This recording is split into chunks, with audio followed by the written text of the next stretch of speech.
네, 여러분 안녕하십니까? 천상철입니다. 나흘간 중부지방 등에 내린 집중호우로 지금까지 35명이 숨지고 10명이 실종됐습니다. 오늘 뉴스탑10 집중호우 피해 소식 특집으로 자세하게 전하겠습니다. 멀리 가지 마십시오. 1분 후에 돌아오겠습니다.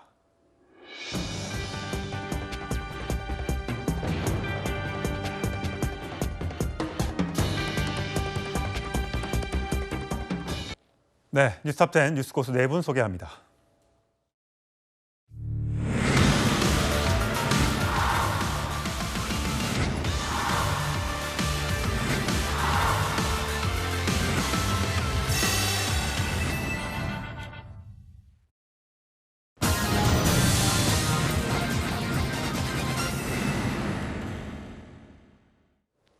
네, 오늘 뉴스탑10 오늘 비 소식으로 시작해 볼까 합니다. 네, 저희 제목에서 다뤘던 것처럼 최악의 지하차도 참사, 폭우로 노선 바꿨다가 오송 지하차도에서 안타까운 희생이 점점 늘고 있습니다. 그 소식 먼저 채널 구자준 기자와 함께 짚어보도록 하겠습니다. 자, 구 기자, 저희가 확보한 블랙박스 영상에 그날의 참상이 고스란히 담겼다면서요. 보면서 그렇습니다. 설명을 해주시죠. 예, 얼마나 갑작스러운 사고였는지 영상 보면서 설명드릴 텐데요. 지금 보시면 8시 30분 50초쯤부터 촬영된 영상입니다. 토요일 오전인데요. 물이 들이차기 시작하더니 약 20초도 안 돼서 저 차가 터널을 빠져나가는 시점 보면요. 아스팔트가 지금은 옅게 보이는데 물이 갑작스럽게 차오르면서 바퀴가 물에 찰랑거리는 걸 볼 수 있습니다. 그리고 한 5초쯤 지나니까 다시 강물을 헤치듯이 물이 이렇게 나가는 걸 볼 수 있고요. 반대편 차로에는 아직 물이 안 들어차다가 이제 물이 차기 시작했는데 차량들이 계속 들어가고 있죠. 그러니까 물이 그 지하차도에 찼다는 것을 인지하지 못한 상태에서 반대편 차량도 계속 들어가고 있었던 걸로 보입니다. 그러니까 저 앞에 차와 지금 와이퍼를 닫고 있는 저 제보 차량은 저 상황을 빠져나온 거죠. 무사히 빠져나갔고요, 다행히. 예. 불과 1분도 안 된 시점에 저렇게 물이 빠르게 차올랐고 한 3분여 정도 만에 그 짧은 시간에 지하차도가 물로 가득 찬 겁니다. 예. 저 사고가 세종시 쪽 방향에 있는 그 둑이 갑자기 무너지면서 이제 발생한 걸로 추정이 되는데요. 왼쪽입니까? 오른쪽입니까? 화면에서 봤을 때. 예, 오른쪽에서 이제 오른쪽. 물이 지금 들이차기 시작하죠. 예. 그래서 1분도 안 돼서 물이 차올라서 차량들이 고립이 됐고요. 특히 이번에 피해가 컸던 그 버스의 경우에는요.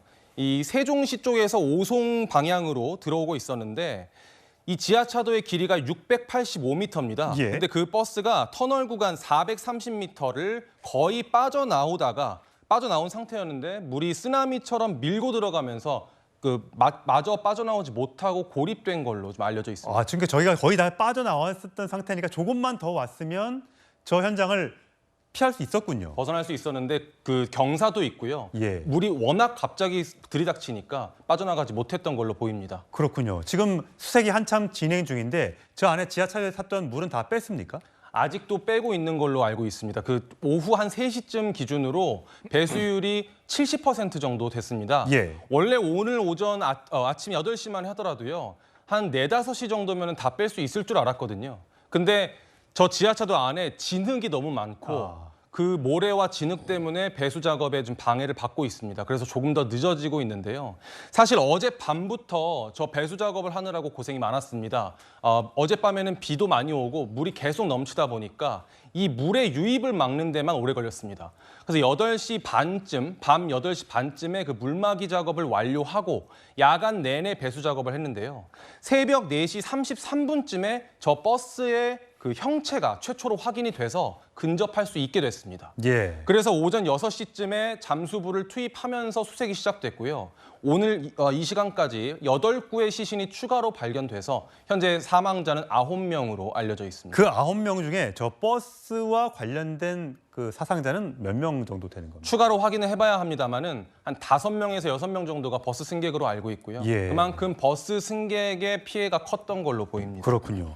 자, 저렇게 지하차도면 옆에 제방이 이제 붕괴돼서 물이 갑자기 들이찬 거 아니겠습니까?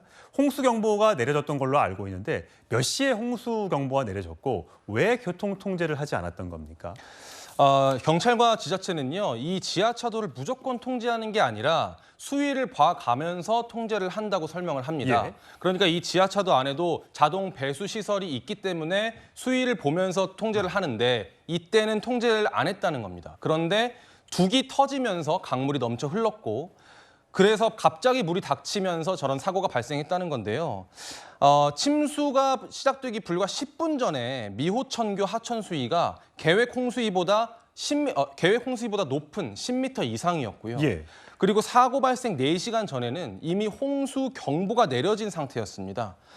또 하천이 흘러넘쳐서 지하차도를 덮칠 수 있다. 이런 위험 징후가 이미 몇 시간 전부터 감지가 됐던 상황이기 때문에 사전 통제를 하지 못했다라는 부분이 이제 이 상황이 다 마무리되고 나면 다시 한번 짚어봐야 할 부분으로 보이고요. 예. 특히 그 호우 경보가 내려지면요. 도로관리청인 충청북도가 도로 통제 등 상황 관리를 해야 합니다. 그런데 CCTV 모니터링 외에는 도로 통제가 이루어지지 않았다는 점도 지금 논란이 되고 있습니다. 행정안전부가요, 지난 2020년에 침수 우려 지하차도에 대한 자동 차단 시설 도입을 추진했습니다. 그 결과 대전과 경기 안양, 수원 등에는 이 시설이 도입이 됐습니다. 근데 이번에 사고가 난 그 청주의 지하차도도 올해 예산을 확보해서 자동 차단 시설을 설치를 준비하고 있었던 걸로 전해집니다. 예, 이게 홍수는 여름에 나는데 저 시설이 가을쯤에 도입될 예정이었으니까 어떻게 보면 좀 시기를 놓친 것이 아닌가라는 생각이 드는데, 자, 맹 대표님, 이게 사실 뭐 어제도 보면 댐의 수위가 넘쳐서 그 물이 넘쳐 나오고 또 이렇게 제방이 무너지고 이런 일들이 이번에 갑자기 충청도 쪽에서 벌어졌어요. 그러니까 충청도에 이번에 그만큼 비가 많이 온 겁니까? 500mm 넘는 것도 있던데요. 맞습니다. 500mm가 넘는다는 것은 비단 이번에 13일부터 내린 비의 양이고요. 나흘간. 그렇죠. 실제 장마 시작은 6월 25일부터 시작이 됐습니다. 이때부터 내린 총량을 따지면 900mm가 넘는 것도 있습니다. 이미. 그런데 대부분의 지역들이 이번에 13일부터 나흘간 내린 비의 양이 거의 전체 장마가 시작된 이후에 최근에 내린 양이 누적 강수량이 되는데요. 그러니까 최근 들어서는 과거에 경험하지 못한 그런 날씨가 나타나고 있는데 결국에 기상청에서 많은 비가 내릴 때 선제적으로 대응을 하게 하는 것이 바로 호우특보 아니겠습니까? 예. 호우특보는 1964년에 이제 처음 만들어지기 시작해서 그 사이에 6차례 개정을 했습니다. 그 말은 뭐냐면 계속해서 내리고 있는 그런 비의 패턴과 이런 것들을 고려를 해서 우리가 그걸 감당할 수 있는 방제적인 성능을 어느 정도 이제 개선하는 데 있어서의 기준치를 마련을 하는데 이게 최근에 2018년에 장기적으로 내리는 그 시간이 아니라 단기적으로 집중하는 기준으로 다시 공론화를 거쳐서 변경을 한 거였거든요. 그러니까 2018년 이전에는 뭐 6시간에 70mm가 내리더라도 호우주의보였는데 지금은 3시간 만에 60mm입니다. 그러니까 계속해서 이런 변경을 하고 있는데 앞으로 이런 집중호우의 형태의 비가 많이 늘어난다라고 하면은 호우주의보의 기준이라든지 이런 것들도 여러 가지에 좀 손을 대야 될 필요가 좀 있습니다. 그렇군요. 자, 지금 구자준 기자, 저 터널 그 지하차도 안에 몇 대의 차가 있는 겁니까? 경찰은 15대 차량이 고립되어 있는 걸로 추정하고 있습니다. 버스 한 대 확인됐고 예. 14대. 그 외에 이제 10여 대로 지금 추정치니까요. 네. CCTV 분석 결과로는 15대, 버스 포함 15대로 보이고요. 소방 당국이 파악하고 있는 대수랑 조금 다른데 예. 이것도 이제 배수 작업이 다 끝나면 조금 더 확실하게 확인할 수 있을 것 같습니다. 어제 오늘 합쳐서 9명의 사상자가 발생을 했고 그럼 나머지 지금 실종자는 그 지하차도에 어느 정도 있다고 지금 추정이 되고 있습니까? 처음에 실종 신고가 접수된 게 11명이었습니다. 예. 그중에 이제 추가로 시신이 발견되면서 8구의 시신이 추가로 수습이 된 거거든요. 하지만 실종 신고가 접수됐다고 해서 그 숫자가 바로 실종자다라고 저희가 확정할 수가 없는 상황이라서 말씀드리기가 좀 조심스러운데요. 네. 추가로 수습된 시신을 포함해서 실종자가 얼마나 더 있는지 확인을 해봐야 할 것 같습니다. 예, 제발 기적이 일어나서 실종자들은 생존 상태로 좀 발견됐으면 좋겠습니다. 자, 오늘 지하차도 침수 사고 소식이 전해진 이후에 이 버스 탑승객 관련된 안타까운 사연도 전해지고 있고요. 이 버스가 원래 그 지하차도를 지나가지 않는 노선이었다라고 지금 알려지면서 더더욱 지금 안타까움을 더하고 있습니다. 자, 구자준 기자, 원래 노선은 뭐 직행이라면서요. 역에서 공항으로 가는 직행이었다 하면서요. 그 지하차도를 안 지나가는 겁니까? 예, 제가 그래픽을 보면서 설명을 드리겠습니다. 747번 급행버스의 노선은요, 오송역에서 청주국제공항까지 이렇게 회차를 하는 그런 노선입니다.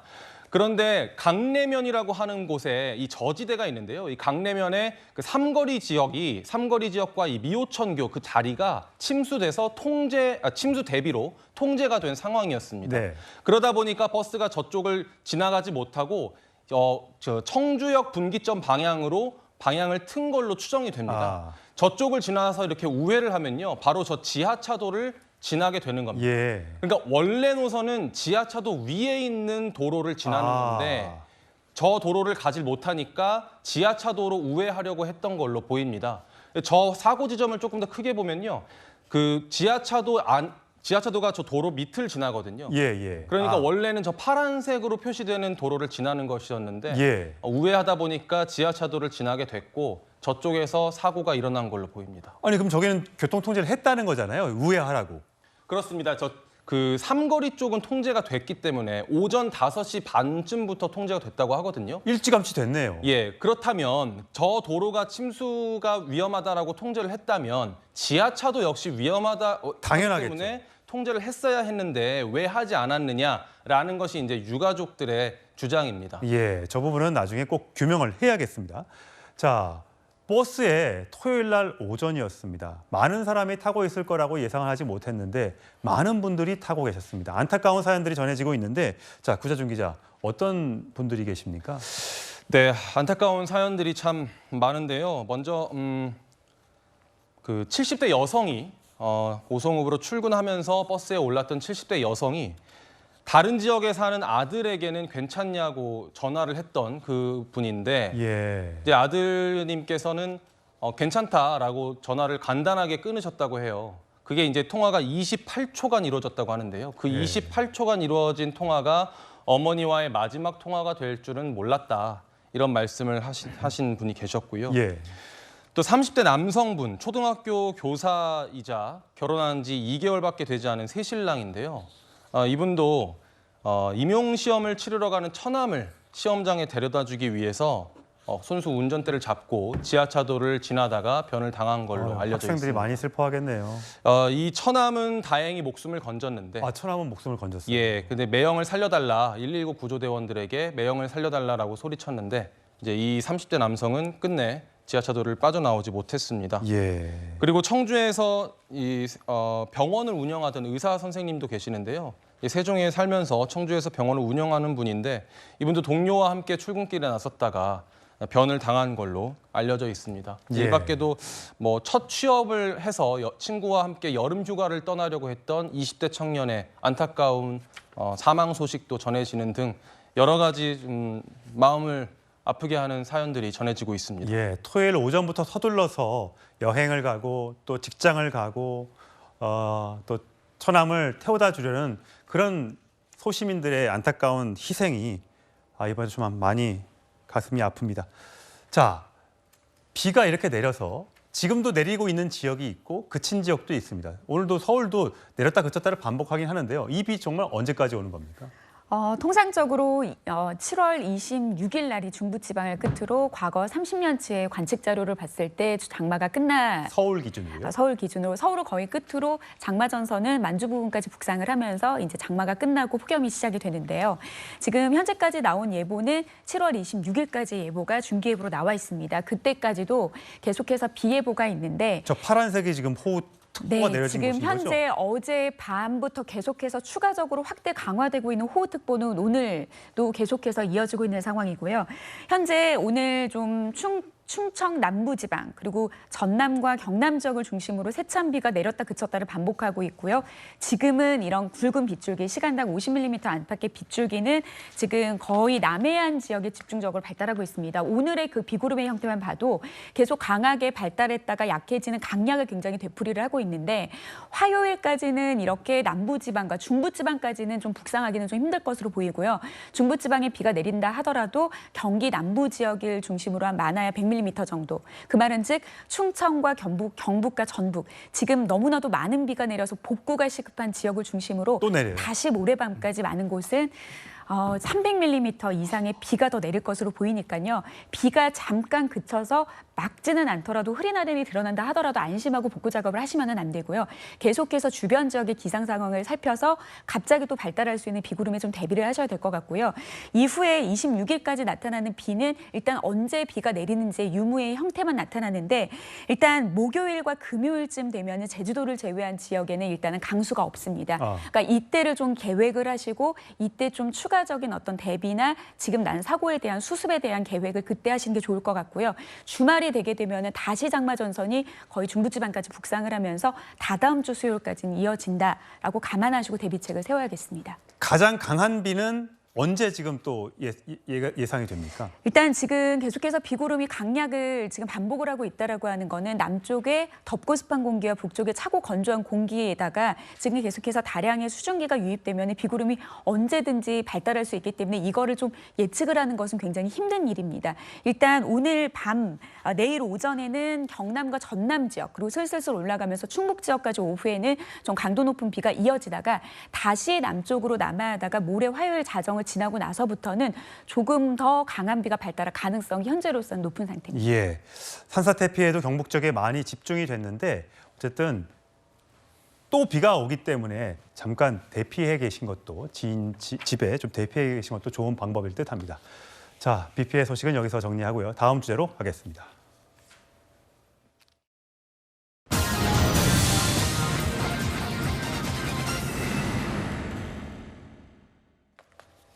예, 해외 순방 중인 윤석열 대통령도 국내 호우 피해 상황을 예의주시하고 있는데요. 우크라이나에서 폴란드로 돌아오는 열차 안에서 참모들과 국내 집중호우 상황을 점검하고 대응 긴급회의를 주재했다고 합니다. 자, 사진 저희가 준비됐으면 좀 보면서 설명을 좀 드리도록 하겠습니다. 네, 저 그림은 지금 폴란드에서 다시 한국으로 오는 전용기에서의 모습인 것 같습니다. 저 구자준 기자. 예. 맞죠? 비행기 안에서 지금 대책 회의를 하고 있는 거죠, 화상으로? 열차 아닙니다. 열차 아닙니까? 우크라이나에서 폴란드로 돌아오는 열차 안에서 화상회의를 주재를 했고요. 아니, 제가 보기엔 저거는 비행기 아닙니다. 뒤에 대통령실 모양이 있지 않습니까? 좀 비행기 안으로 보입니다. 제가 착각한 것 같습니다. 예. 비행기 안에서 화상회의를 주재를 했고요. 예. 저 안에서 주재를 하면서 지자체와 경찰이 협력해서 저지대 진입 통제를 무리하다 싶을 정도로 해달라 이렇게 당부를 했고요. 예. 이제 내일이면 한국 시간으로 내일 오전에 귀국을 할 예정인데요. 예. 내일 오전에 오는 비행기 안에서도 화상회의를 주재하고 예. 또 귀국하는 대로 중대본 회의를 직접 또 주재를 할 예정입니다. 네, 윤석열 대통령이 우크라이나에 방문을 하면서 도착하자마자 또 총리에게 이 대응 방안을 마련하라고 지시를 하고 또 우크라이나에 들어갔다가 다시 폴란드로 나오는 열차 안에서도 지시를 하고 또 다시 한국으로 귀국하는 또 마지막 비행기 안에서도 철저한 당부를 지시하고 있다는 소식. 자, 무리하다 싶을 정도로 해달라. 사실 저렇게 지시한 것들이 매번 수해 때마다 반복이 되고 있는데 잘 지켜지지 않고 있는 것이 좀 안타까울 따름입니다. 자, 김영남 전 의원님. 민주당에서 왜 우크라이나에 들어갔냐. 지금 수해가 급한데 한 2박 3일 조금 더 시간이 그러니까 대통령의 귀국 순방을 마치고 들어오는 시간이 좀 늦춰졌다. 여기에 대한 반응이 나왔던데요. 글쎄, 그건 이제 물론 그 지하차도에서 일어난 일은 매우 불행하고 안타까운 일입니다만 대통령이 우크라이나 방문을 안 하고 폴란드에서 바로 귀국했다면 글쎄요, 그거를 막을 수 있었을까요? 그리고 사실은 우크라이나를 방문한 것은 지금 소위 그 서방 국가들과의 자유민주주의 연대를 공고히 하는 목적도 있습니다만 제가 보기엔 그 우크라이나 러시아 전쟁이 끝나고 나면 이루어질 우크라이나 재건 사업이 대략 1조 달러에서 2조 달러 정도 소요될 것으로 추산되거든요. 그러니까 2조 달러면 뭐 우리나라 돈으로 2천조가 넘는 돈인데 우리나라 1년 GDP만큼의 비용이 소요되는 사업입니다. 거기에 우리나라 건설회사들이 또 참여를 할 수 있고 우리나라와 우크라이나 정부 간의 MOU까지도 체결이 이번에 됐습니다. 그래서 사실은 아무런 이유 없이 방문했던 것이 아니고 명확한 목적과 이유가 있었던 대통령의 해외 일정을 갖고 그걸 갖고 시비를 거는 거는 조금 억지스러운 것이 아닌가라는 생각이 듭니다. 예, 오늘 여야의 정치권 수해 현장 방문도 속속 이어졌습니다. 그 모습 보고 오시겠습니다. 어떤 신속하게 수습할 수 있게 우리 뭐 도움이 될 수 있는 거 최대한 찾아봐야 되겠죠. 우리가 계속 이렇게 시간을 지연하는 것도 그쪽 소방에 도움이 안 될 테니까 다소하게라도 방해되지 않게 별 도움이 안 될 테니까요.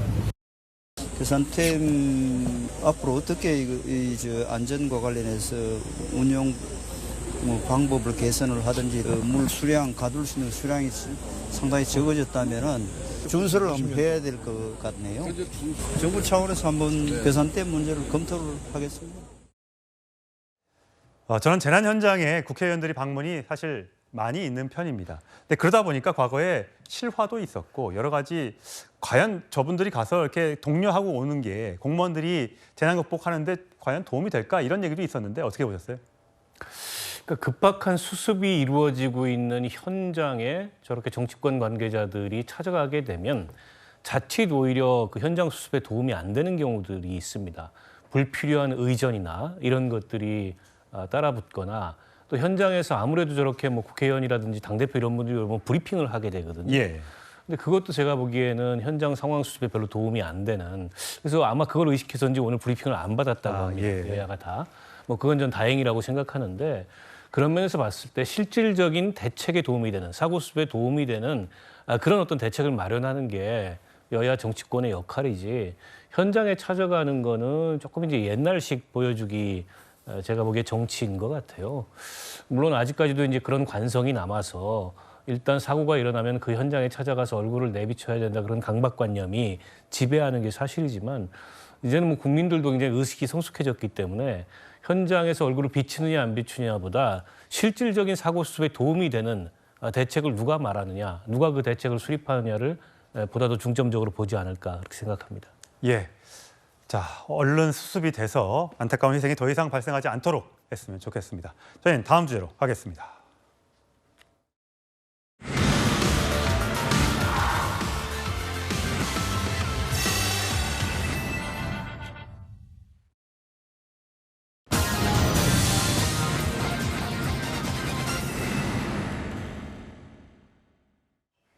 네, 어제 윤석열 대통령이 우크라이나를 방문해 젤렌스키 대통령과 정상회담을 가졌습니다. 양국 정상의 발언부터 먼저 듣고 오시겠습니다. 생 즉 사, 사 즉 생의 정신으로 우리가 강력히 연대해 함께 싸워 나간다면 분명 우리의 자유와 민주주의를 지켜낼 수 있을 것입니다. 저는 드니프로강의 기적이 반드시 이루어질 것이라고 믿습니다. 대한민국의 전후 회복과 번영의 역사가 그 가능성을 말해주고 있습니다. Республіка Корея твердо підтримує суверенітет і територіальну цілісність України, надає нам значну політичну, безпекову, економічну, гуманітарну підтримку. 네, 생즉사, 사즉생. 이 말이 나온 이유는 이렇습니다, 배경이. 지난 3월에 이 젤렌스키 대통령이 자기 목숨, 자녀 목숨 잃는 일을 두려워하지 않는다면 무언가 잘못된 사람이다. 하지만 대통령에겐 두려워할 권리가 없다. 어떤 경우에도 위험에 처하기는 마찬가지다. 이렇게 얘기했는데 아마 윤석열 대통령이 이 발언을 기억해서 이순신 대통령의 발언을 갖고 온 것이 아닌가라는 생각이 듭니다. 자, 윤기찬 위원장님. 정말 이 자유를 지키고 평화를 지킨다는 게 참 어렵다는 그 말이겠죠? 그러니까 저것이 예전에 뭐 임진왜란 때 그 부분도 있지만 낙동강 전선에서의 6.25 때 그 교훈도 있거든요. 예. 그러니까 아마 국민이나 국제사회에 던져주는 메시지의 일환일 수도 있는 것이고 지금 일각에서는 여러 가지 뭐 다양한 해석이 나오지만 사실은 이게 국제 정세가 이렇게 흘러가고 있는 것이거든요. 그러니까 공산주의, 전체주의 국가들과 자유민주주의 진영 간의 어떤 대결이 시작이 돼 온 거예요. 이것을 저희가 선택하는 부분이거나 저희 이끌어낼 수 있는 부분이 아니고 국제 정세 흐름을 잘 읽고 거기에 대처하는 것이거든요. 아까 김영남 의원님 말씀 주셨지만 거기에다가 또 하나 우크라이나 같은 경우는 재건 사업이 있기 때문에 여러 가지 측면에서 보면 윤석열 대통령의 이번 우크라이나 방문은 참 잘한 선택이다.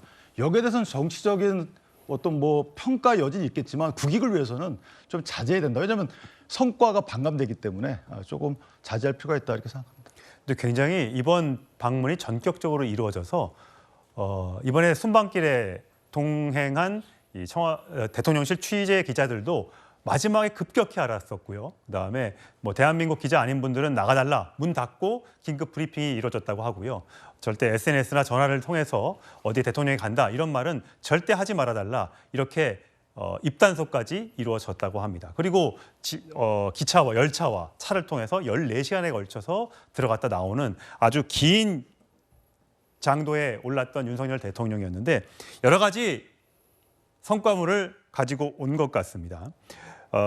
우크라이나와 평화연대 이니셔티브를 추진하고 또 윤 대통령과 젤렌스키 대통령의 장학금을 신설하고 여러 가지 많은 일들을 해왔는데 이게 김영남 전 의원님 이게 먼저 우크라이나의 요청을 여러 차례 한 번도 아니고 여러 차례 요청으로 이루어졌다고 하더라고요. 과거에는 또 일부에서 보도도 나왔는데 거기에 대해서는 이미 대통령실이 부인했다가 그럴 수밖에 없었다 이유를 대긴 되더라고요.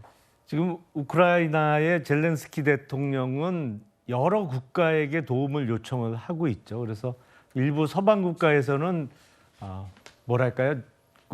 그동안의 지원에 대해서 고마움을 좀 먼저 표시해야 되는 거 아니냐 이런 약간의 불만의 소리도 나왔다고 하는데 우크라이나 입장에서는 또 한국이 특별한 경험을 갖고 있지 않습니까? 6.25 전쟁 이후에 완전히 폐허해서 다시 재건된 국가 그리고 원조를 받던 나라에서 원조를 하는 나라로 성공한 대표적인 케이스이기 때문에 젤렌스키 대통령 입장에서는 대한민국에 대해서 지원도 많이 요청하고 또 한국의 케이스를 많이 보고 배우고 싶을 거예요. 그래서 우크라이나 재건 사업에 있어서도 한국의 도움뿐만 아니라 한국의 업체들이 많이 참여하게 되지 않을까 싶습니다. 예. 규모가 워낙 어마어마할 것으로 예상이 지금 되거든요. 젤렌스키 대통령도 윤석열 대통령에게 적극적인 한국의 지원을 요청하기도 했다는 소식이 들어와 있는데 그런데 이동학 전 최고위원님 민주당에서 반응이 한 명 나왔습니다. 뭐 공식적인 대변인 논평은 아닙니다만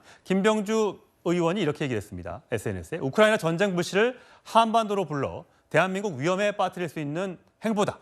당장 귀국해서 물난리를 고통당하고 있는 국민을 살피는 게 우선이지 않냐 이렇게 얘기했습니다. 여기에 대한 생각 어떠세요? 사실은 지금 현재 상황상 전격적으로 우크라이나를 방문할 것이 아니고 전격적으로 한국으로 돌아왔었어야 됩니다. 이미 나토에서 젤렌스키 대통령을 만난 이후였고요. 그 이후에 진행되는 사항들은 실무적으로 좀 진행해도 된다 이렇게 저는 생각을 하는데요. 일단은 우리가 국방력 차원에서 과연 지금 이번에 나토 가셔가지고 대서양과 인도태평양까지 거론해 가시면서 우리가 그 모든 것들을 거기에 역할을 해야 된다라는 말씀을 하셨는데 그게 실제로 가능한가 저는 의문이에요.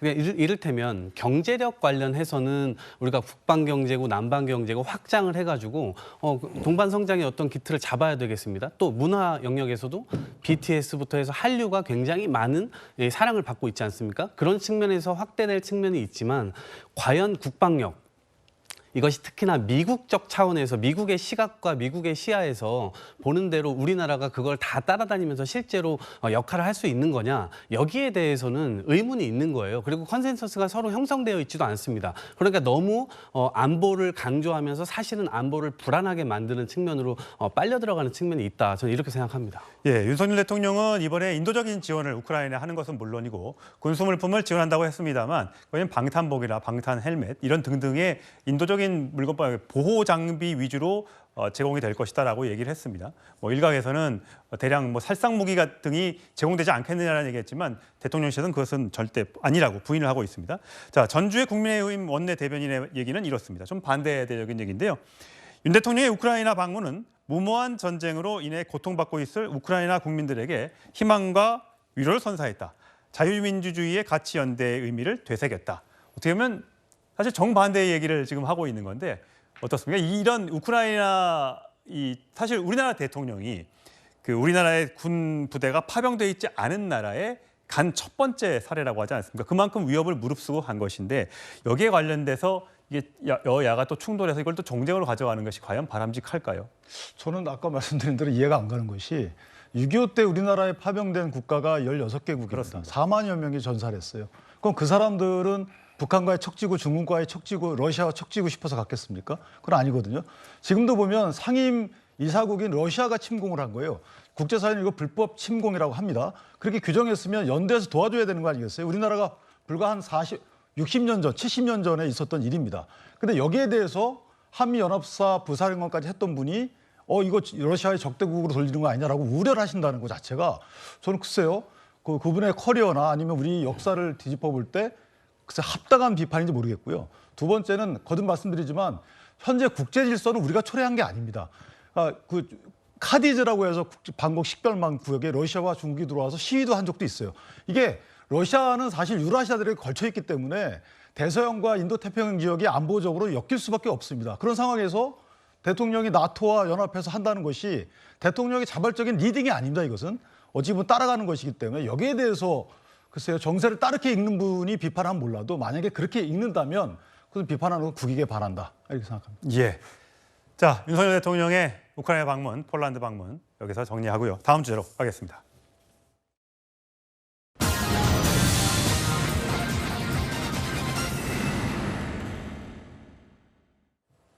예, 내년 총선을 앞두고 조국 전 장관이 출마를 한다 만다. 정치권에서는 갑론을박이 이어지고 있죠. 이런 상황에서 노무현 정부, 참여정부 때 청와대 생활을 했던 조기숙 이화여대 교수의 인터뷰 내용이 눈길을 끕니다. 그 목소리 듣고 오시겠습니다. 대통령이죠, 지금. 지난 총선에서 국회 들어와서 법무장관 했으면요. 지금 윤석열 대통령은 검찰총장 그만두고 나오지도 못해요. 그냥 대통령이에요. 정치에서는 진짜 판단력이 가장 중요하다. 중이 제일 머리 못 깎는다고 주위에서 저처럼 직설적으로 쓴소리를 해줄 사람이 있었으면 참 좋았을 텐데 그런 분위기가 아니라니까요. 자, 박 전 의원님 이렇게 얘기했습니다. 조국 전 장관이 지난 총선에서 이제 청와대로 가지 않고 국회로 먼저 당선이 돼서 국회의원을 한 다음에 법무부의 장관이 됐다면 지금은 아마 대통령이 됐을 것이다.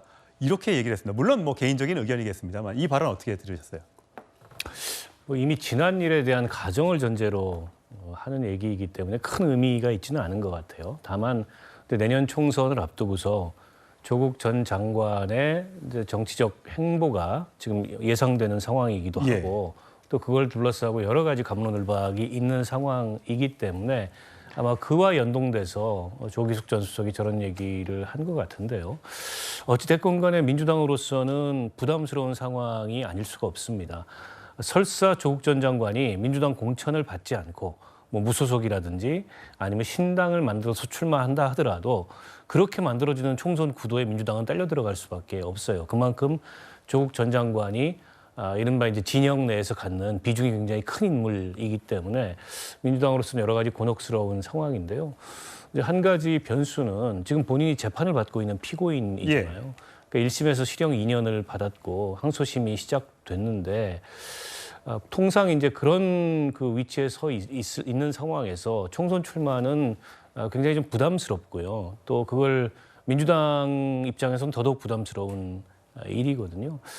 그런 상황에서 과연 이제 총선 출마를 강행하는 게 과연 뭐 본인에게 좋은 결과를 가져올지 또 대한민국 정치를 위해서나 어쨌든 조국 전 장관이 속해 있는 그 진영을 위해서 바람직한 결과를 가져올지 저는 개인적으로 회의적인 생각이 큰데 안 나올 것이다. 안 나오면 좋겠다. 어느 쪽이십니까? 저는 안 나오면 좋겠다는 생각도 있고 안 나올 내지는 못 나올 가능성이 크다고 봅니다. 그럼에도 불구하고 또 나와야 된다. 나와야 어쨌든 조국 전 장관이 지금 본인을 둘러싼 여러 가지 곤경에서 탈출할 수 있다 이렇게 보는 분들도 있기 때문에 뭐 제가 단정적으로 조국 전 장관이 못 나올 거다 이렇게 얘기하지는 않겠습니다만 여러 가지 상황이 총선 출마를 한다는 건 상식적이지 않다 이렇게 봅니다. 자, 조기숙 전 수석의 목소리가 하나 더 준비되어 있습니다. 듣고 오시겠습니다. 근데 청와대도 완팀 하면서 굉장히 다른 의견보다는 또 그 문재인 대통령이 싫은 소리 듣는 것보다는 이분이 MBTI 타입이 F타입이에요. 그래서 화합과 조화를 좋아하고 원팀을 좋아하시다 보니까 그때 분위기가 그 무조건 여기서 우리가 밀리면 안 된다. 청와대도 그렇고 당도 그렇고. 그러니까 제가 전달한 분은 그 얘기를 꺼낼 분위기가 아니었대요. 제가 완전히 그 반역자 되는 분위기여서 못 꺼냈다는 거예요. 문재인 전 대통령이 마음에 빚이 있다라고 한 사람이 이제 조국 전 장관이지 않습니까? MBTI 얘기까지 했는데 저건 어떤 의미로 받아들일 수 있을까요?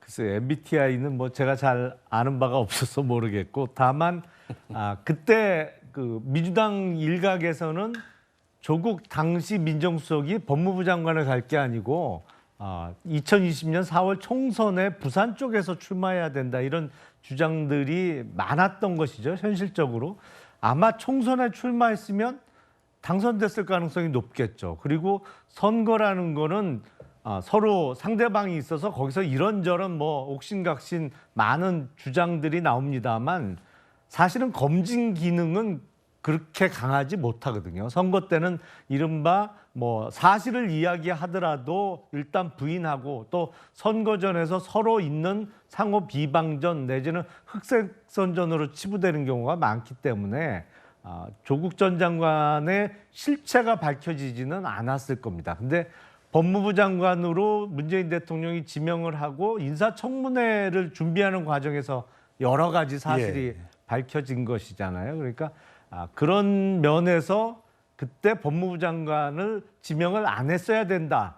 뭐 그런 아쉬움을 표명하는 분들은 많이 계신 것이 사실이겠습니다만 어쨌든 당시 문재인 대통령은 법무부 장관으로 임명을 해준 거잖아요. 하려고 했잖아요. 결국에 한 2달여 동안 장관으로 재직을 했습니다만 글쎄 그걸 자기가 법무부 장관으로 지명하고 임명까지 해줬는데 마음의 빚으로 갖고 계신 거는 저는 개인적으로 잘 이해를 못 하겠습니다. 예. 자, 조국 전 장관 뭐 출마설이 계속해서 나오고 있습니다만 본인의 목소리 좀 들어봐야겠죠. 물론 마음은 바뀔 수 있습니다만 얼마 전에 했던 발언부터 듣고 오시겠습니다. 조국 교수님께서 전주에 오신다고 하니까 전주을 출마설이 제가요? 네. 전혀 아닙니다. 전혀. 근데 혹시 전주가 아니더라도 정치에 나오실 의사는 없으신지요? 저는 재판을 받고 있는 상황 아니겠습니까? 이 터널이 끝나고 발목에 있는 쇠사슬이 풀렸을 때 뭘 할지는 저도 잘 모르겠습니다. 자연인 조국으로서 뭘 할 것인가에 대해서는 지금으로서 말씀드리기가 좀 곤란하지 않나. 저 일이 벌써 석 달 전이고요. 또 다음 내일부터인가요? 내일부터는 이제 조국 전 장관의 항소심 재판이 시작이 됩니다. 4월에는 자연인 조국으로서 무엇을 할지에 대해서는 지금으로서 말하기 곤란하다. 그러면 지난달 10일 SNS에는 문재인 전 대통령과 만난 사진을 올리고 SNS에 문정부의 모든 것 부정되는 퇴행의 시간 속에서 뭘 해야 되는지 고민이 된다. 지도도 나침반도 없는 길 없는 길을 걸어갈 것이다. 이렇게 얘기를 해서 길 없는 길은 어떤 길이냐, 총선을 향한 길이냐, 어떤 길이냐 이렇게 해석을 나왔단 말이죠. 어떻게 보세요?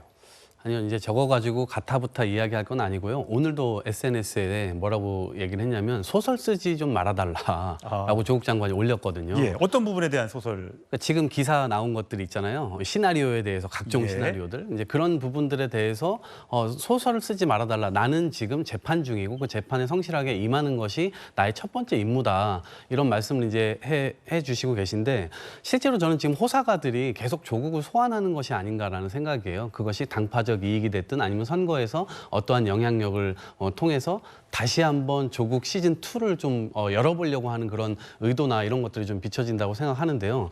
저는 2024년 총선이 대한민국에서는 굉장히 명운을 가를 굉장히 중요한 총선이라고 생각합니다. 그런 차원에서 봤을 때 지금 우리가 물난리 겪고 있는 것도요. 어마어마한 수해, 홍수 이런 것들이 일어나는 것이 결국 기후위기의 한 측면에서 기후위기의 다른 모습인 거란 말이죠. 그럼 정치권이 사실 이러한 거 가지고 선거 때 논박을 해야 됩니다. 또 하나는 2025년도에 초고령화 원년이 됩니다. 이게 노인 65세 이상 어르신이 1,000만 명 이상이 넘어가게 되고 그 이후로 70만 명씩 계속 어르신이 돼요. 이러한 문제에 대해서 과연 국가적으로 어떤 대처를 할 거냐. 이것을 가지고 여야가 혹은 제3당이 이러한 논쟁을 벌여야 된다. 그런데 조국을 계속해서 소환하는 것은 정치적으로도 별 실익이 없고요. 실제 국민들에게도 별 실익이 없습니다. 이런 것을 계속해서 이제 호사가들에 의해서 다루고 있는 것 자체가 굉장히 소모적이다. 이런 말씀 드리고 싶습니다. 네, 아무래도 이제 SNS 활동을 많이 하고 여러 군데 또 행사에 많이 찾아다니다 보니까 그런 그 불필요한 오해를 또 호사가들의 얘기를 듣는 것 같습니다. 자, 이번에는 조국 전 장관 딸 조민 씨의 이야기를 해보겠는데요. 검찰이 그제 조민 씨를 소환해 조사했다는 소식이 전해졌습니다. 조민 씨의 지난 2월 목소리부터 들어보시겠습니다. 저는 떳떳합니다. 부끄럽지 않게 살았고요. 사람들이 어떻게 생각할지는 모르겠지만 저는 제 자신한테 떳떳합니다. 자질이 충분하다고 들었습니다. 저의 자격을 증명하기 위해서 의사 면허에 집착하고 싶지는 않습니다. 의사 조민이 아니더라도 충분히 행복할 자신이 있습니다. 네, 저 목소리. 자, 지난 13일에는 의미 있는 입장 변화 있는 것으로 안다. 적절한 방식으로 조사하겠다라고 검찰이 얘기했었는데 그리고 나서 그제죠, 금요일 날 입시 비리 혐의 공범으로 조민 씨를 소환해서 조사했다. 자, 소환해 조사했다는 것이 윤기찬 부위원장이 법률가시니까 소환해서 조사했다는 것이 무조건 기소로 간다. 이런 뜻은 아닌 거죠? 처분이 임박했다 이렇게 보여지죠. 예. 기소이든 불기소이든 기소유예이든. 그 차이를 좀 설명을 해주세요. 기소유예라는 점은 죄는 있는데 기소하지 않는다는 뜻인가요? 그렇죠. 죄는 인정이 된다고 판단이 되는데 뭐 범행 후에 여러 가지 정황이나 본인의 반성 여지나 이런 것들을 볼 때 처벌할 필요성이 없다. 처벌 안 하겠다. 기소를 안 하겠다 이런 취지고요. 기소는 뭐 재판에 붙이는 거고요.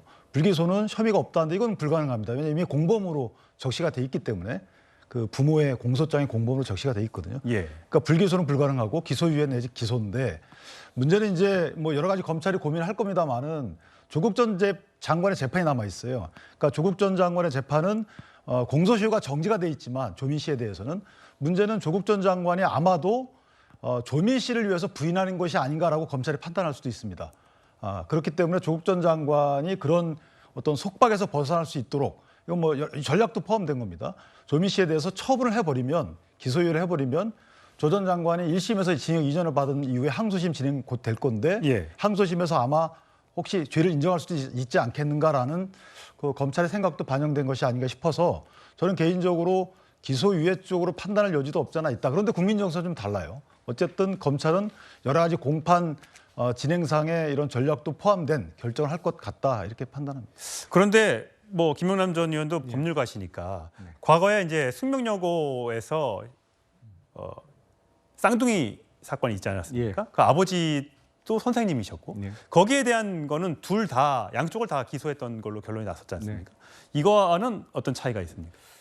일단 그전에는 대학 입시 관련한 비리 사건은 주로 부모를 처벌을 했죠. 왜냐하면 당시 관련된 학생들은 대부분 미성년자였고 주도적인 범행은 부모들이 하는 경우가 대부분이었기 때문에 부모들을 기소하고 처벌했습니다만 숙명여고 사건은 이게 문제지를 미리 빼낸 거잖아요. 근데 빼낸 문제지를 미리 풀고 그리고 가서 시험을 친 거는 학생들이란 말이죠. 쌍둥이 자매여서 관여 정도가 워낙 깊었기 때문에 사실상 이제 주도를 뭐 문제지를 빼낸 아버지도 있었습니다만 미리 풀고 실제로 시험을 친 학생들인 그 자매를 처벌 안 하기가 어려웠던 것이죠. 그러다 보니까 쌍둥이 자매까지 기소가 됐던 것이고 조민 씨 사건의 경우에는 이게 특이하게 대학원 입시 비리잖아요. 대학 입시가 아니고 그러니까 이미 성년이 돼서 20대 중반의 나이에 이루어진 일이란 말이죠. 그러다 보니까 부모가 기소됐다고 해서 관련된 학생 그러니까 이미 대학을 졸업하고 대학원을 가는 단계에서 관여된 사람을 기소를 못하라는 법은 전혀 없어요. 다만 이 입시 비리와 관련해서 부모가 기소가 되고 이미 어머니 같은 경우에는 실형 4년의 확정을 받았기 때문에 그 조민 씨까지 기소해서 형사처벌을 하는 게 너무 가혹하지 않느냐 뭐 이런 고려를 지금 검찰에서 하고 있는 것인데 8월 26일 공소시효가 만료된다고 하니까 적어도 다음 달쯤은 어떠한 결론을 내지 않을까 싶습니다. 저는 기소유예 둘 다 가능성이 열려 있는 사안 아닌가 싶습니다. 예. 자, 2019년이죠. 조민 씨가 이런 발언도 한 적이 있습니다. 들어보시겠습니다. 그리고 검찰에서 저를 뭐 표창장 위조나 아니면 입시 방해로 기소를 할 수도 있겠다는 그런 생각이 들었습니다. 저는 봉사활동이나 인턴을 하고 나서 받은 것을 학교에다가 제출했습니다. 위조를 한 적도 없습니다. 근데 저는 고졸돼도 상관없다고 생각하고 있습니다. 30에 의사가 못 되면 40에 되면 된다고 생각합니다. 어쨌든 조민 씨가 본인의 의사면허를 반납하고 앞으로 이제 다르게 살겠다라고 얘기를 하고 있습니다. 요즘에 유튜브나 등등을 통해서 왕성한 활동을 벌이고 있는데 과연 이번에 이제 기소유예가 난다면 지금 현재 예상이 그렇게 되고 있는데 난다면 이 검찰이 정말 어떤 의미에서 이게 뭐 혹시 정치적인 고려도 담겼다 이렇게 해석을 할 수 있을까요?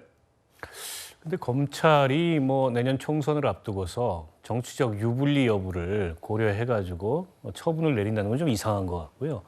다만 이제 그런 생각은 할 수 있을 것 같아요. 지금 저 입시비리 동일한 사건으로 지금 부모가 다 재판을 받고 있거나 받았고 또 모친 같은 경우에 이제 실형을 받아가지고 형 집행 과정 중에 있잖아요. 근데 이제 우리 흔히 법에도 눈물이 있다 이런 말을 하는데 너무 지나치게 가혹하다. 이런 여론이 일어날 것을 고려할 수는 있을 것 같습니다. 왜냐하면 어쨌든 당사자가 그 고려대나 부산대 입학 취소와 관련된 소송도 취하했고 본인이 어쨌든 다 내려놓고 원점에서 출발하겠다. 그러니까 일종의 이제 이전과는 좀 다른 태도를 보이고 있는데 굳이 이걸 기소를 해야 되느냐. 물론 이제 법대로 원칙대로 한다면 이게 이제 범행 가담 여부나 이런 걸 정밀하게 따져가지고 뭐 기소할 수도 있다고 봅니다.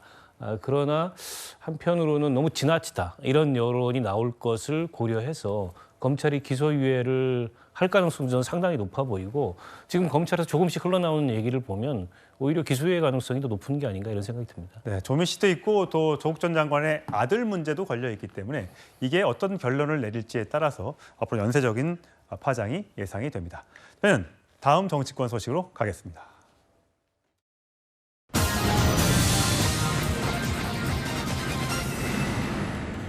추미애 전 법무부 장관입니다. 원래 오늘 어느 행사 자리에 가기로 했는데 그게 장소가 굉장히 논란이 됐습니다. 노무현 시민센터라는 서울에 있는 곳인데 여기에 방문해서 아마 여러 가지 이야기를 할 예정이었습니다. 그런데 이게 노무현 전 대통령과의 인연이 사실 추미애 전 장관의 입장에서는 그렇게 기억하고 싶지 않은 장면일 수도 있습니다. 과거에 추미애 전 장관이 이렇게 발언했던 적이 있습니다. 들어보시겠습니다. 노무현 대통령 탄핵은 분명 잘못한 것이고 제 정치 인생 중에 가장 큰 실수고 과오입니다. 진심으로 여러 차례 사과했지만 아무리 사과한다 해도 어디 그게 갚아지겠습니까? 그 당시에 삼보일배로 사죄도 국민께 드렸는데요. 예. 저게 과거에 이제 추미애 전 장관이 열린우리당 이제 민주당으로 갈라졌을 때 노무현 전 대통령 탄핵에 찬성했던 것 때문에 좀 논란이 되고 있는 것 같습니다. 그러니까 추미애 전 장관 입장에서는 뭐 돌이키기 싫은 일종의 흑역사 같은 걸 거예요. 그리고 본인이 앞으로도 정치를 해나가는 데 있어서 그 지워지지 않는 일종의 주홍 글씨 같은 걸 텐데요. 근데 최근 들어서 문재인 대통령을 향해서 본인의 이제 해임 배경을 설명하면서 윤석열 검찰 정권이 등장하게 된 것은 문재인 대통령의 어떤 우유부단한 그런 결정 내지는 뭐 기회주의적인 판단 이런 것 때문이라는 식의 뉘앙스의 얘기를 했어요. 그러니까 추미애 전 장관의 그 노무현 탄핵에 앞장섰던 역사를 기억하는 민주당 그 진영의 그 지지자들 입장에서는 추미애 전 장관이 이제 또 다른 형태의 일종의 폐륜 정치를 하는 거 아니냐 이런 일종의 트라우마를 환기시키고 있거든요. 근데 그렇지 않고서야 정무직 장관이 임명권자인 대통령과 있었던 일을 이제 와서 그게 뭐 본인으로서는 윤석열 정부 탕생의 1등 공신이라는 그런 어떤 오명을 지우고 싶은 그 책임을 어디론가 돌리고 싶은 마음이 있다 하더라도 본인을 장관으로 임명이 됐던 대통령한테 그런 책임을 돌리는 게 과연 이게 맞느냐. 근데 노무현 전 대통령 센터에 이제 시민센터라는 데 가서 뭔가 오늘 물론 이제 비가 폭우로 인해서 행사는 취소가 됐습니다. 가지는 않았습니다만 이런 장소에 가는 것만은 논란이 되니까 굳이 이렇게 논란을 일으킬 필요가 있는가. 그래서 사람들은 자꾸만 뭐 총선 나가기 위해서 저렇게 자꾸만 자기 알리려고 하는 거 아니야? 라는 지금 의심을 하고 있는 거거든요. 아니 어쨌든 그 노무현 탄핵에 앞장섰던 추미애라는 이제 그런 어떤 그 뭐랄까요 본인에게 드리워져 있는 그런 주홍 글씨로부터 자유로워지고 싶어서 노무현 시민센터에 가서 나는 행사도 할 수 있고 그다음에 노무현 재단 쪽에서도 이걸 허용했다. 그 노무현 재단 부설기관이기 때문에 라는 모양을 만들고 싶었던 거겠죠. 근데 그에 대해서 불편해하는 지지자들이 있는 겁니다. 과거에도 그 당시에 노무현 탄핵을 했던 기억도 불편하고 지금 문재인 대통령을 향해서 일종의 이제 내부 총질이라 그러죠. 그런 모습을 보이는 것도 불편해하는 지지자들이 있기 때문에 과연 추 전 장관이 최근에 보이고 있는 그런 일련의 모습이 민주당 혹은 본인에게 도움이 될지 잘 모르겠습니다. 이동학 전 최고위원은 민주당에 속한 분이니까 네. 어떠세요? 추미애 전 장관의 발언, 또 아까 조국 전 장관의 출마설, 또 송영길 전 대표의 돈봉투 의혹 사건 등등 여러 옛날에 과거에 많이 유명했던 분들이 이제 회자가 되면서 이게 과연 민주당에 도움이 될 것이냐 이런 얘기들이 나오는데요. 그러니까 당시에 노무현 대통령 탄핵에 적극적으로 동참을 했었기 때문에 그것은 주홍 글씨처럼 따라다닐 수밖에 없는 것이고요. 그것을 사실 지난 정치 일정 동안 풀어내기 위해서 노력을 굉장히 많이 했어요. 일례로 뭐가 있냐면 문재인 당대표 시절에 추미애 당시 의원을 지명직 최고위원으로 임명을 했거든요. 그래서 거기에서 문재인 당대표에게 힘을 실어주는 발언들을 여러 차례 했단 말이에요. 그러면서 사실 그 이후에는 문재인 어떻게 보면 계열이라고 할 수 있는 많은 분들의 도움을 받아서 또 당대표까지 되셨어요. 그런 차원인데 최근에 또 문재인 어떻게 보면 전 대통령을 또 저격하는 그러니까 그 주홍 글씨가 다시 또 따라붙으면서 과거의 기억들을 계속해서 소환되고 있어서 본인에게는 어떻게 보면 옴짝달싹할 수 없는 어떻게 보면 보폭을 좀 더 줄이는 차원으로 이것이 나오고 있는 것 같고요. 다만 저는 노무현 시민센터라고 하는 그 공간은 이 고인께서 그리고 노무현 전 대통령께서 민주주의자셨고 깨어있는 시민들이 끊임없이 학습하고 거기에서 누구든지 생각이 다른 누구와도 대화할 수 있는 장을 연다라고 하는 그 취지에서 만들어졌기 때문에 누구라도 전 할 수 있다. 그리고 저것은 추미애 장관이 연 게 아니고 다른 지금 이재명 대표의 지지자들로 이루어진 봉사단에서 주최를 한 것이기 때문에 저기서는 누구든지 대화할 수 있다. 저는 이렇게 보고요. 다만 지금 이제 계속 이게 원심력이 작동하잖아요. 민주당 내부에서요. 계속 여러 가지 논점을 가지고 계속 벌어지는 듯한 느낌이 드는데 이러한 지점들은 과거에 지도자를 하셨고 지금도 계속 어떻게 보면 민주당의 리더 역할을 하고 계신 분들이 언행이나 이런 것들은 각별히 좀 조심할 필요가 있다. 그리고 지금 벌어질 시간이 아니라 좀 뭉칠 시간이다. 뭉쳐서 뭘 해야 되느냐. 대안이 될 수 있고 우리가 충분히 혁신하고 다음 총선 때 기회를 주시면 저희가 지난번에 못했던 부분들까지도 같이 좀 더 잘 해 나갈 수 있다. 이런 신뢰를 드릴 시간이지 지금은 이렇게 분열되는 시간은 아니라고 생각합니다. 예. 네. 저는 추미애 전 장관이 좌충우돌은 아니라고 보고요. 의도한 거라고 봅니다. 예컨대 지금 쭉 공통분모가 이낙연 대표에 대한 저격이에요.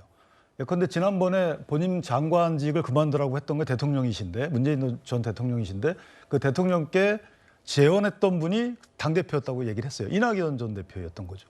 그래서 이번에도 노무현 전 대통령 탄핵 관련돼서 또 한 분이 찬성했는지 여부와 논란이 있었던 분이 이낙연 전 대표예요. 그러니까 결국은 추미애 전 장관은 본인의 정치적 공간을 그런 식으로 만드는 거죠. 이낙연 전 대표를 저격하면 본인의 정치적 공간을 이재명 현 대표와 같이 더불어서 해나가겠다. 뭐 이런 계획을 세운 게 아닌가. 본인이 이재명 대표 쪽에 힘을 실어주고 있다? 뭐 결론적으로 그렇게 보여요. 제가 볼 때. 예. 그러면 이득이 있는 건가요? 전 그게 궁금한데요. 글쎄 그게 이제 이재명 대표 입장에서 오히려 더 부담스러울 수도 있겠죠. 그리고 이게 전면전까지야 뭐 가지 않겠습니다만 알게 모르게 민주당의 최대 주주였던 문재인 전 대통령 그리고 지금 당대표인 이재명 대표 간에 괜히 불화를 만들어낼 수 있는 요인으로 인식돼서 좀 부담스럽게 생각할 가능성도 있어 보입니다. 이재명 대표 입장에서는. 박원석 전 의원도 같은 생각이세요? 그런 면이 있죠. 왜냐하면 어느 정도의 선을 넘으면 안 되는데 최근 이제 추미애 전 대표가 이낙연 대표를 향해서는 뭐 그런 서운한 얘기를 할 수도 있다고 봐요.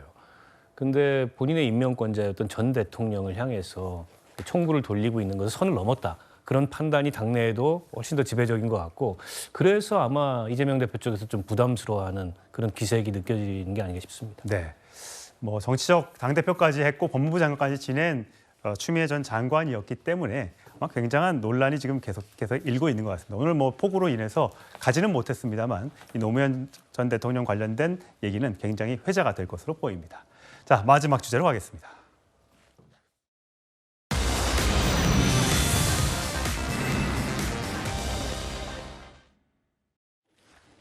예, 미국 하와이에 있는 전쟁포로 실종자 확인국 DPAA라고 하는데요. 여기에 슬로건은 단 한 명의 병사도 적진에 내버려두지 않는다. 조국은 당신을 잊지 않는다입니다. 이 나라를 위해 목숨을 바친 영웅이 전사 후에 해외를 떠돌지 않도록 끝까지 찾아내서 조국으로 모셔오겠다는 거죠. 어제 부산 사직구장에서 열린 프로야구 올스타전. 6.25 참전 유공자와 대한민국 해군 장병, 제복 근무자, 주한 미 해군 사령부 장병들이 대형 태극기 기수단으로 참여했습니다. 참 보기 좋았습니다. 아마 올스타전을 보러 온 아이들에게도 좋은 교육이 됐을 겁니다. 윤석열 대통령은 지난달 국가유공자 190명을 청와대로 초청해서 제복을 입혀드리고 격려했습니다. 121879라고 새겨진 배지도 달아드렸는데요. 6.25 전쟁 때 나라를 지키기 위해 목숨을 바친 국군 용사 가운데 지금까지 가족의 품으로 돌아오지 못한 12만 1,879명의 희생을 기억하고 그들의 유해를 모시는데 끝까지 최선을 다하겠다는 뜻입니다. 여러분들이 바로 오늘의 자유 대한민국을 있게 한 영웅입니다. 올스타전 같은 행사 좀 자주 있었으면 좋겠습니다. 자, 일요일 뉴스탑10 마치겠습니다. 이어지는 특집 뉴스에이도 많은 시청 바랍니다. 고맙습니다.